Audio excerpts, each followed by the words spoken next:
259 nuevos casos de COVID-19 se registraron en un día en el Ecuador. Punto Noticias. Ecuador reportó ayer domingo 26 de diciembre 259 nuevos positivos por COVID-19 y sumó un total de 542.341 casos de la enfermedad durante la pandemia, según el informe epidemiológico diario difundido por el Ministerio de Salud Pública. La provincia de Pichincha, cuya capital es Quito, es la que mayor cantidad de casos de contagio acumula con 200.724 positivos, 41 nuevos respecto al registro del 25 de diciembre, y seguida por Guayas, con Guayaquil como cabecera con 76.357 casos, tras sumar nuevos 94. El gobierno declaró el jueves 23 de diciembre de carácter obligatorio de la vacunación contra el COVID-19 para la población mayor de 5 años como medida preventiva ante un posible agravamiento de la situación por la variante Omicron y el incremento de contagios en las recientes semanas. Las autoridades ecuatorianas han eximido únicamente a las personas que presenten alguna condición médica o contraindicación debidamente certificada. El Ministerio de Salud Pública notificó que no aplicará sanciones directas para los no vacunados, sino que estos ciudadanos solo se verán limitados en el acceso a todo tipo de eventos por no disponer del certificado de pauta completa como ocurre en otros países. El Ministerio de Salud aclaró que se sancionará a las entidades que no exijan el certificado de vacunación contra el COVID-19 antes de permitir el ingreso de las personas. Sobre este tema, en el segmento Pichincha Opina, comenta Alexis.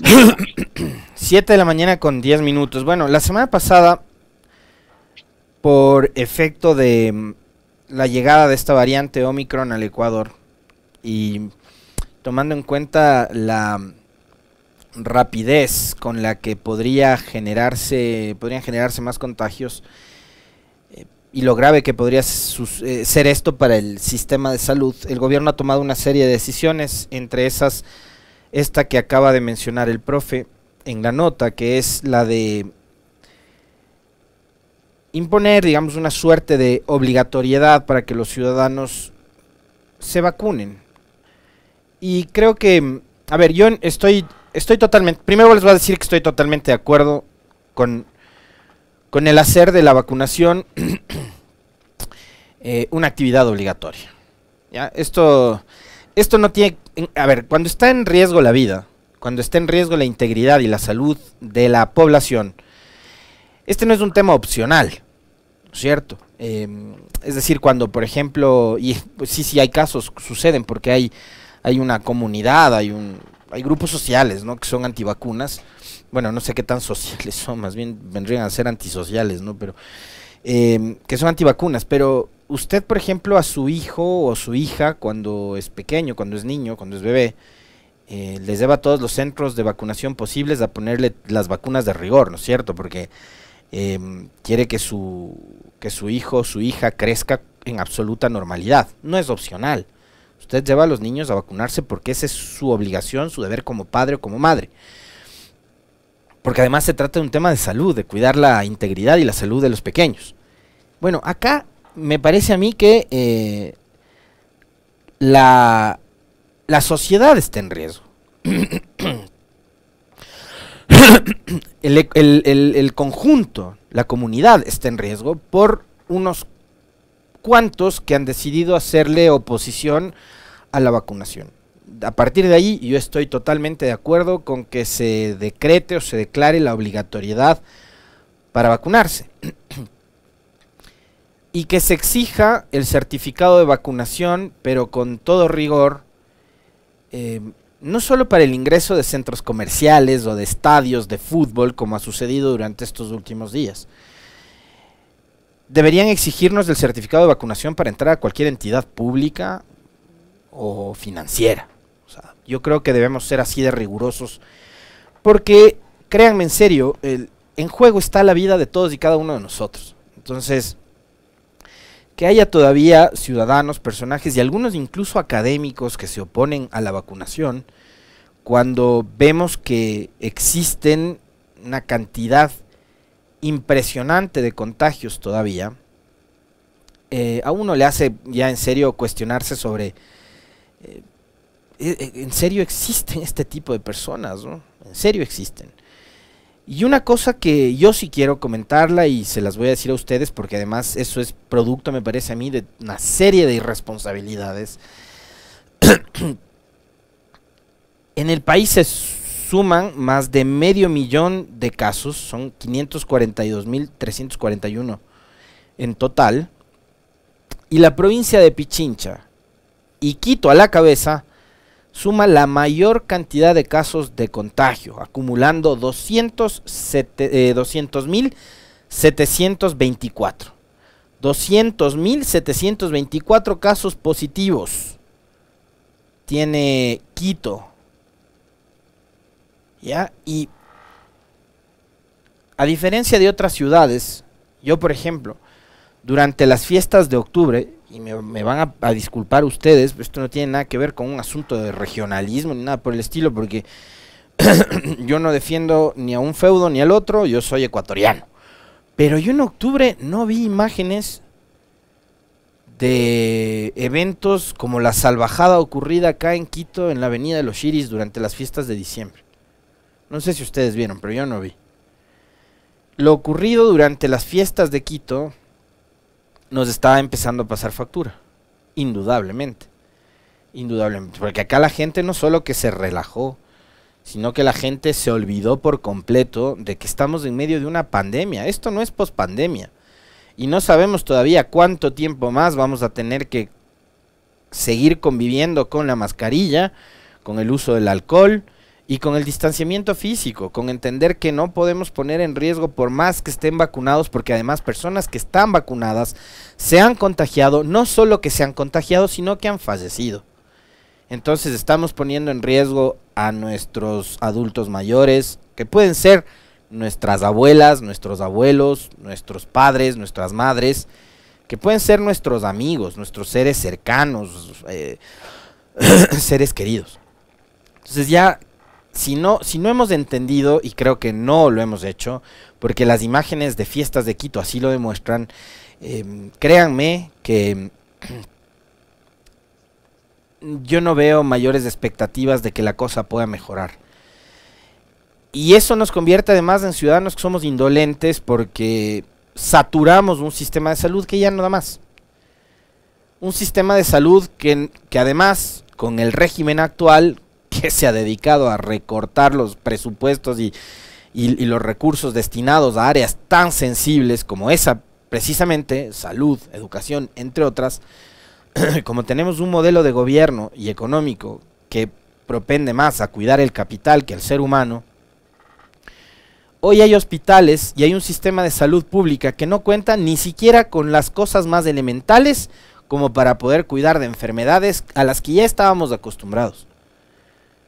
Recordarles que durante la primera semana de diciembre el presidente dijo que en 2 o 3 semanas máximo se iban a adquirir todos los medicamentos posibles para las personas que tienen que someterse a tratamientos, por ejemplo, oncológicos, enfermos de cáncer, que hoy mismo no cuentan ni en la seguridad social ni en los sistemas de salud público nacional con los medicamentos para que les puedan aplicar los tratamientos necesarios para enfermedades que además son temas de vida o muerte, pero que, insisto, al sistema actual, al gobierno actual, parece que no le importa mucho. Yo hasta ahora no he visto noticia alguna relacionada con la famosa adquisición de estos medicamentos. El presidente dijo que en 2 o 3 semanas iba a solucionar el tema.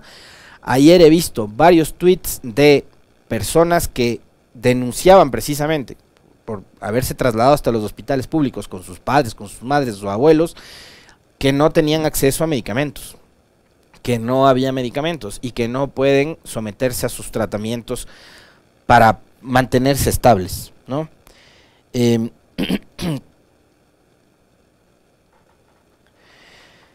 Entonces, yo no encuentro la famosa corresponsabilidad. Por un lado, tenemos además autoridades que se han mostrado absolutamente tibias. El caso de Quito es un ejemplo muy claro, lo que ocurrió durante las fiestas, cuando el alcalde bien pudo haber resignado y cancelado todos los eventos que estaban previstos a organizarse y desarrollarse por las fiestas.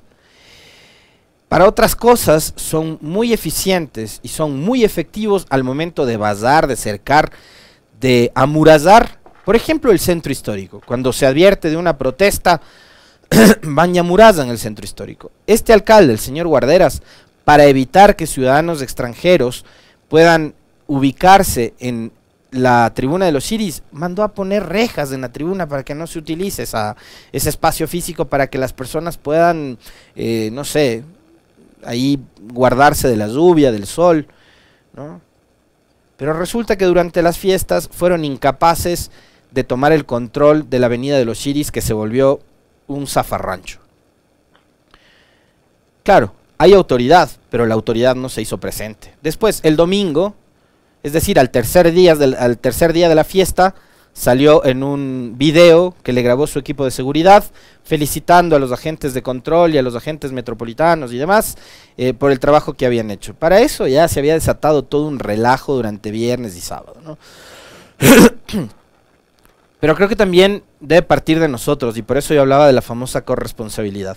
Que no podemos esperar tampoco que las autoridades, y más autoridades tan ineficientes e improvisadas como las que tenemos, anden detrás nuestro cuidándonos, como que si fuéramos todavía unos niños de pecho.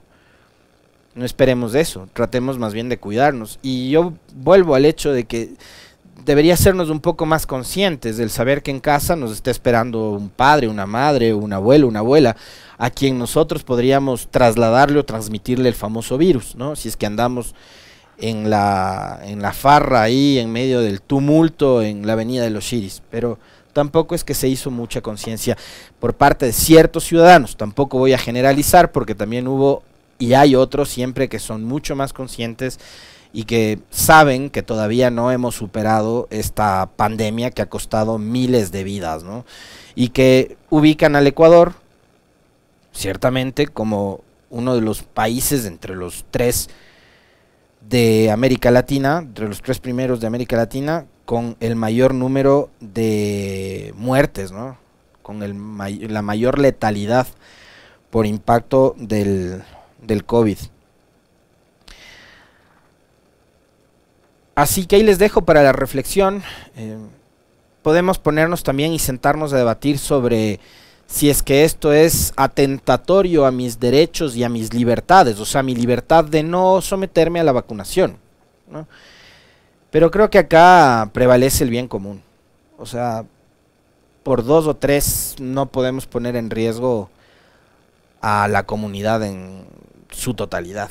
O sea, creo que es más fácil convencer a 2 o 3 inconscientes que están negándose a vacunarse que a la gran mayoría encerrarla en sus casas, ¿no es cierto? Me parece que por ahí también pasa. O sea, también ponernos así como en este momento como muy defensores de las famosas libertades, es decir, la libertad de optar o no por una vacuna. No, el tema de la vacuna es un asunto de vida o muerte. En este caso, o quieres que todos nos curemos y estemos bien, o quieres seguir convirtiéndote tú en una amenaza para el resto de la sociedad. Creo que pasa por ahí. 7:22, profe, cuéntenos qué más tiene para analizar hoy. Además, yo tengo ahí un par de temas guardaditos que quiero hablar. Correcto, Alexis. Manejo irresponsable de la prensa sobre el consentimiento de relaciones sexuales en adolescentes. Punto Noticias.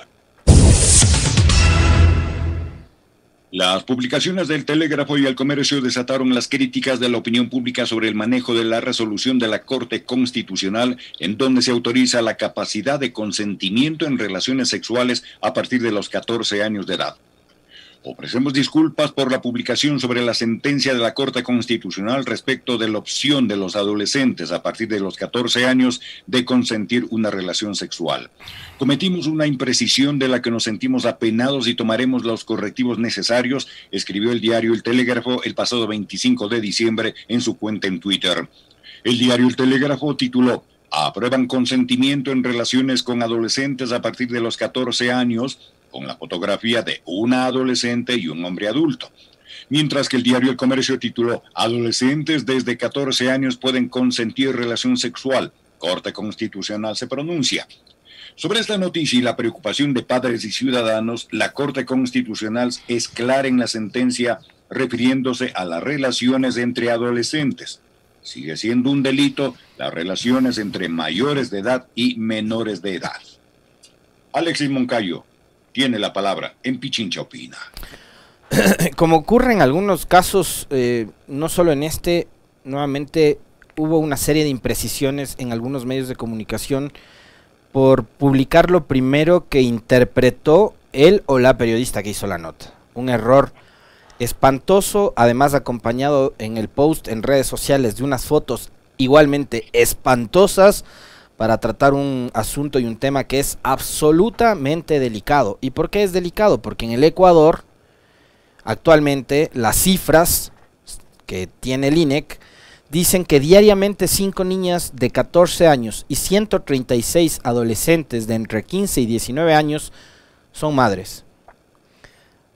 Probablemente no todos, pero algunos de esos casos producto de una violación. Ahora bien, lo que dice este fallo, que es bastante polémico y que ha generado tantas conversaciones, discrepancias entre abogados, entre especialistas en derechos humanos y de tales, da para el análisis, y ojalá el día de mañana podamos tener algún abogado que sea justamente especializado en esta materia, o abogada, para poder hablar sobre eso, ¿no? Sobre el consentimiento para la actividad sexual en menores de edad. Según el Código Integral Penal, en su artículo 175, numeral 5, se dice que en los juicios por delitos sexuales el consentimiento dado por la víctima menor de 18 años es irrelevante. Es decir, actualmente, según las leyes ecuatorianas, cualquier actividad sexual es considerada un delito o una violación, en este momento entre menores de edad. Eso ha hecho también que varios adolescentes vayan a parar a la cárcel por haber tenido relaciones con su novia o con su pareja menor de edad, porque actualmente no importa si es que hubo o no hubo consentimiento, simplemente es considerado un delito. Con base en esto, la Corte Constitucional, en el fallo 1318-CN, determina que esta norma no es compatible con los derechos de los adolescentes al libre desarrollo de la personalidad, a tomar decisiones libres, informadas, voluntarias y responsables sobre la sexualidad, vida y orientación sexual, derechos que además son reconocidos en el artículo 66 de la Constitución. ¿Qué es lo que nos está diciendo la Corte? En definitiva, que hay que educar sexualmente a nuestros hijos y a nuestras hijas. Eso, y que no se puede generalizar, pero insisto una vez más, esto yo espero que el día de mañana podamos tener acá una abogada o un abogado especializado en estos temas para poder conversar sobre la base de elementos además legales y jurídicos para entender cuál es la amplitud del fallo de la Corte Constitucional, qué es lo que dice actualmente la ley. Y también yo creo que podríamos de paso al mismo tiempo hablar con un psicólogo o psicóloga para saber por qué vía tenemos que ir los padres para educar a nuestros hijos en este tema, que es la educación sexual. Importantísimo, trascendental tema. Y yo quiero hablar sobre algo, y me queda poquísimo tiempo para esto, creo que vamos a dejarlo mañana, yo mañana lo voy a ampliar. Mañana voy a ampliar, es más, de hecho mañana voy a hablar sobre eso, sobre las izquierdas y sobre este dilema que se han planteado, ¿no? De que si la izquierda debe ser con o sin correa, cual me parece a mí una discusión estéril, porque la corriente de izquierda no puede ser una corriente excluyente, así de sencillo.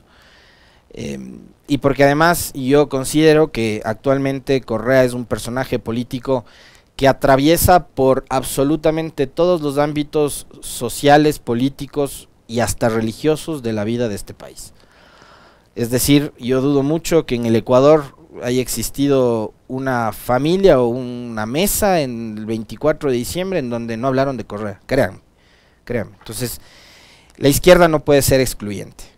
No se puede hablar de una izquierda sin un personaje que gobernó este país por 10 años y que hoy por hoy su forma de pensar, su forma de gobernar se ha convertido también en sí misma en una corriente de pensamiento que está vinculada con la izquierda y con cierto sector del progresismo.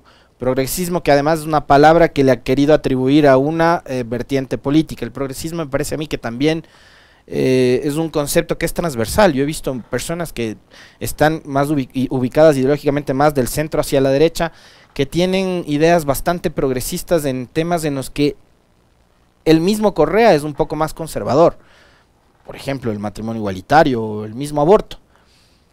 Entonces me parece que por ahí hay que ir ampliando el debate. Hoy se nos quedó el tiempo corto, así que me lo voy a reservar para el día de mañana, porque este fin de semana se me ocurrió subir un tweet al que de paso me cayeron todo el troll center que opera para el gobierno. Tuve la suerte de que me citó Fernando Villavicencio, el Carlos Andrés Vera, el Junior, el hijo de Gonzalo Rosero, toda la plataforma mediática que apoya al gobierno de Lazo, y también hubo un sector del correísmo que me dio palo. Por eso lo voy a dejar para mañana desapasionadamente para conversar sobre eso. Al cierre, nada más, si no la han visto, háganlo. Ayer yo la vi, Don't Look Up, no miren hacia arriba, véanla, está en Netflix, muy buena película. Es una sátira y una crítica al sistema político actual, a esa política que banaliza todo, a esa política que prefiere y prioriza la foto por encima de lo importante. También ironiza sobre el rol de los medios que prefieren farandulizar lo político y lo científico. Y cuestiona también a las audiencias, de esas audiencias que buscan espacios de opinión o de entrevistas en donde ponen a una bruja a hablar de casos de femicidio. Entonces véanla, de verdad está muy buena.